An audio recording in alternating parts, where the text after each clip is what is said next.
ርዕሱ የስራው የድራማው ርዕስ እንደዛ ነው። ግን ያደጋል አየንም ያደጋል ዋናው ዛሬ አንድ ትልቅ ስኬት እና ደስታ ላጋራችሁ ነው የመጣሁት።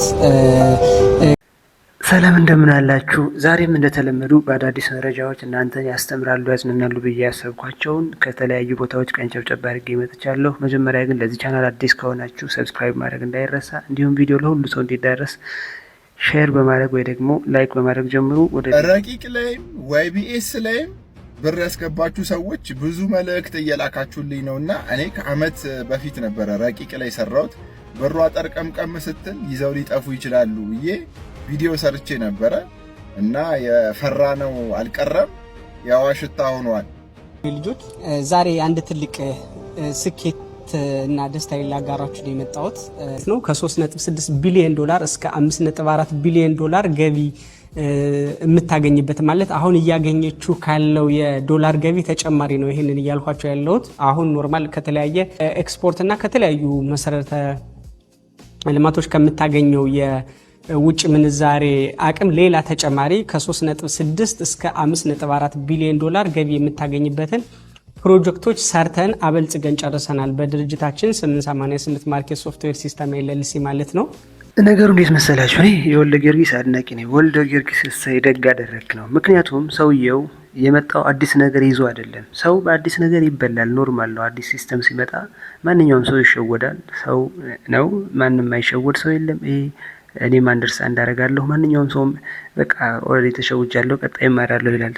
ወልደ ጊዮርጊስ ግን ይዞት የመጣ ስታይል በጣም ብዙዎች ሲበሉበት የነበር የቆየ 4፣ 5፣ 10 ዓመታት ሰዎች እስካም ሲያደርጉበት የነበረ በዛውም ባህላዊ መንገድ እንደዚህ ገንዘብ እናባዛለን አራጣ እንሰጣለን ከሚሉ ሰዎች የተኮረጀ ነገር ነው ይዞት የመጣ ማለት ነው። እና እናንተ ምን አስባችሁ ነው? ለምንድን ነው ሰው ሲነግራችሁ ማሰቡ? የኢትዮጵያ ሕዝብ እስከመቼ ነው የምደነዝዘው? እውነቱን ለመናገር የገንዘባችሁ ያሳጣችሁ የወልደ ጊዮርጊስ ችግር ሳይሆን የእናንተ ችግር ነው። የእናንተ ችግር ደግሞ ምንድን ነው ሲባል እናንተ ገንዘብ ለማግኘት ያላችሁ ጉጉት ነው። ሰርቶ ከመለወጥ አትርፎ ነግዶ ከማግኘት ይልቅ ቁጭ ብሎ መብላትን ትመርጣላችሁ። ሰነፍ ናችሁ። በዛ ላይ ደግሞ በተለይ ይህ የወልደ ጊዮርጊስ ጉዳይ የሚያሳየው አሁን ገንዘባችሁ ተበላችሁም አላችሁ። በጣም ብዙ ልትበሉ ያቆጠቆጣችሁ ወይ ደግሞ ልትበሉ እዛው አሰፍስፋችሁ የነበራችሁ ሰዎችም አላችሁ። ይሄ ግን ምንድነው? እናንተ አትረዱትም። ነገር ሁሉ ስግብግብ ናችሁ ነው። የኢትዮጵያ ሕዝብ የሚያስበላን ይሄ ነው። ለምሳሌ ከዚህ በፊት እናስታውሳለን ኪ ሃውሲንግ የተባለ ድርጅት መጥቶ ነበር። ቤት በ100,000 ነው ምናምን ብሎ እንዳለ አዳሚ ነው የተመዘገበ። ለምን ትመዘገባለህ? ደደብ ነህ እንዴ? እንዴት ነው ቤት በ100 ምናምን ሺህ ወይ በ200,000 ቤት እንዴት ታገኛለህ? አዲስ አበባ ላይ 20 ሚሊዮን 30 ሚሊዮን የተሸጠ እሱ ከየት አምጥቶ ይሰራዋል? ፈጣሪ ነው እንዴ?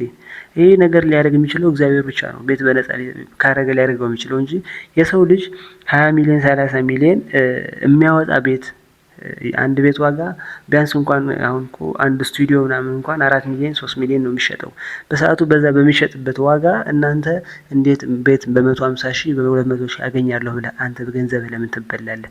ለምንድን ነው የማታስበው ነው? የኢትዮጵያ ሕዝብ ችግር ይሄ ነው። ወልደ ጊዮርጊስን በጣም ጀግና ሰው ደግ አደረገ። እንኳን በላልኝ። አንደኛ የመጀመሪያው ነገር ሰው ፕሮሞሽን ሲሰራባችሁ አታውቁም። ወልደ ጊዮርጊስ የጀመረው መጀመሪያ አንበሳ ጊፍት በመስጠት ነው። ቲክቶከሮቹ ጋር ሄደ፣ ተሰሚ ናቸው። እነሱ ጋር ብዙ ሰው የሚዳረሱ እነሱ እንደሆነ ስላወቀ በየቦታው እየሄደ 10 አንበሳ 5 አንበሳ በየቦታው አወረደ። ከዛ በኋላ ምን ተባለ? ቢሊዮነር ነው ተባለ። ከዛ በቀደው ያልቅም አለ። ከዚህ በፊትም ቪዲዮ እንደሰራውላችሁ ደግሞ ምን አለ? የኢትዮጵያ ዕዳ በ2 ዓመት ወይ በ3 ዓመት ከፍዬ ጨርሳለሁ አለ። እናንተ ይሄ ልጅ እኮ 7ኛ ክፍል ነው። በእርግጥ ያኛውም 7ኛ ነው። 7ኛ ክፍል ሰው እንዴት ያጭበረብራችኋል? ከገጠር ሂዶ ለዛው በባዶ እግሩ ሂዶ እዚህ ከጎጃም ሂዶ እንዴት እናንተን ይበላችኋል? ከተማ ተወልዳችሁ ያደጋችሁ ብዙ የነገዳችሁ ብዙ ያተረፋችሁ ለምንድን ነው ይሄ የሚያስፈላችሁ? እናንተ ሳሰሩ ገንዘብ በነፃ የማግኘት ወይ ደግሞ በቃ ዝም ብሎ በተአምር መበልጸግ ስለምትፈልጉ ያ የእናንተ ስግብግብነት ነው ያሳሰራችሁ፣ የገንዘባችሁ ያስበላችሁ እንጂ ወልደ ጊዮርጊስ እድሉን የተጠቀመ። በዛ ላይ ደግሞ ወልደ ጊዮርጊስ እንደ አዲስ ሲስተሙ ጀምሮት ቢሆን ኑሮ ምናልባት ሰዎች ይሸወዳሉ። ነገር ግን ከዚህ በፊት እነማን ጀምረውታል? በረከት ገበሬዋ እንደዛ አጭበርብራ ሄዳለች። ፊንቴክ አጭበርብሮ ሄዷል። ሀሎ ታክሲ አጭበርብሮ ሄዷል። ሃውሲንግ እነዚህ ሁሉ አጭበርብረው ሄደዋል። ስለዚህ እነዚህ ሁሉ ታሪኮች በምሰሙበት፣ እነዚህ ሁሉ ታሪኮች በምታዩበት፣ እነዚህ ሁሉ ችግሮች ባሉበት እንደገና እንዴት ትበላላችሁ? በዛ ላይ ደግሞ እንደና አውንታ በርሲስ አይነት ሰዎች ሌሎችም ስለሱ ሰው እየተናገሩ ነበር። ለምንድን ነው እናንተ ማትማሩት? ይሄ ነገር ስካም ነው፣ ይሄ ነገር ሌብነት ሊሆን ይችላል፣ ይሄ ነገር ስርቆት ሊሆን ይችላል፣ እባካችሁ ገንዘባችሁ አውጡ ተብሎ ከአመት በፊት ጀምሮ በጣም ብዙ ሰዎች እየተናገሩ ረቂቅ ላይም ዋይቢኤስ ላይም ብር ያስገባችሁ ሰዎች ብዙ መልእክት እየላካችሁልኝ ነውና እኔ ከአመት በፊት ነበረ ረቂቅ ላይ ሰራሁት። ብሯ ጠርቀምቀም ስትል ይዘው ሊጠፉ ይችላሉ ብዬ ቪዲዮ ሰርቼ ነበረ እና የፈራነው አልቀረም፣ ያዋሽታ ሆኗል። ዋይቢኤስ ይልቃል ወልደ ጊዮርጊስ ዱባይ ነው ያለውና አቅምና ጉልበቱ ቢኖረኝ ሰው በስትረስና በደም ግፊት ከሚሞት ጆሮን አንጠልጥዬ ኢትዮጵያ ውስጥ ባመጣላችሁ ደስ ይለኝ ነበረ። ግን አቅሙ የለኝም። የፌዴራል ፖሊሶች ስራ ነው። ከኢንተርፖል ጋር አንዳንዶቹ ቪዲዮዎችን አያይዝላችኋለሁ እና እናንተ አሁንም ደግሞ ተስፋ ቆረጡ። ወልደ ጊዮርጊስም አይመጣም፣ ቢመጣም ምናልባት መንግስት የህዝብ አመጽ እንዳይነሳበት አስቦ ሊያስረው በኢንተርፖል እንኳን ይዞስ ቢመጣ ሰውየው ገንዘብ የለውም። ዋይቢኤስ ሱፐርማርኬት እና ረቂቅ ትሬዲንግ ሲስተማችን ስለተበላሸ ወይም ሀክ ስለተደረገ ነው በአንድ እንመለሳለን ብለው ነበረና ዛሬ ቀኑ 3 ነው። መጡ፣ ተመለሱ? አይመለሱም። የማይመለሱበት የራሳቸው ምክንያት ስላላቸው የማይመለሱት። ይሄን ያህል አንጃጃልላቸው፣ ይሄን ያህል ተስፈኛም በቀላሉ የሆነው ነገር እኮ ማሰብ ነው። ቢሊየነር ነው የሚለው በየመኪናው ሸቶ የሚያርከፈክፈው ማን ነው? መንሱር ጀማል እኮ የሚፈታበት አጥቷል እኮ። ባለፈው እነ ሰራዊት ፍቅሬ ሌሎችም አርቲስቶች ከፍለው ሲወጡ እሱ 500,000 ምናምን ሳምቲንግ የሚያስይዘው አጥቶ እኮ በኋላ ተዋጥቶለት ከሁሉ በኋላ ነው የተፈታ። እነዚህ ሰዎች አለን ስላሉ አትመኗቸው ነው የምላችሁ። አለኝ የሚል ሰው ለመሆኑ ያለው ሰው ይናገራል። እስኪ በላይነህ እንዴ ሲወጣጠር ሰምታችሁ ታውቃላችሁ ወይ? ደግሞ ሻለቃ ኃይሌ ገብረስላሴ እንደዚህ አለኝ ብሎ ሲያወራ ሰምታችሁ ታውቃላችሁ? እሺ ሌላ ይቅር፣ እሱ ይቅር። ሌሎች ሀብታሞች አለን ይላሉ እንዴ? አላሙዲን አለኝ ይላል? ሳሙኤል ታፈሰ አለኝ ይላል? አይልም። እንደዚህ ይላል እንዴ? አሁን ሳሙኤል ታፈሰ ወይ ደግሞ አላሙዲን ወይ ደግሞ ኃይሌ ገብረስላሴ ገንዘብ የበቀደው አያልቅም ብሎ ያውቃል? እንደ ይልቃል ወልደ ጊዮርጊስ አይልም። እናንተ በጣም ችግር አለባችሁ። እባካችሁ አሁንም ትበላላችሁ። ስግብግብ አትሆኑ። ገንዘብ ዝም ብሎ አይመጣም። ባጎል ምኞት፣ በማይሆን ነገር፣ በማይሆን አሰራር።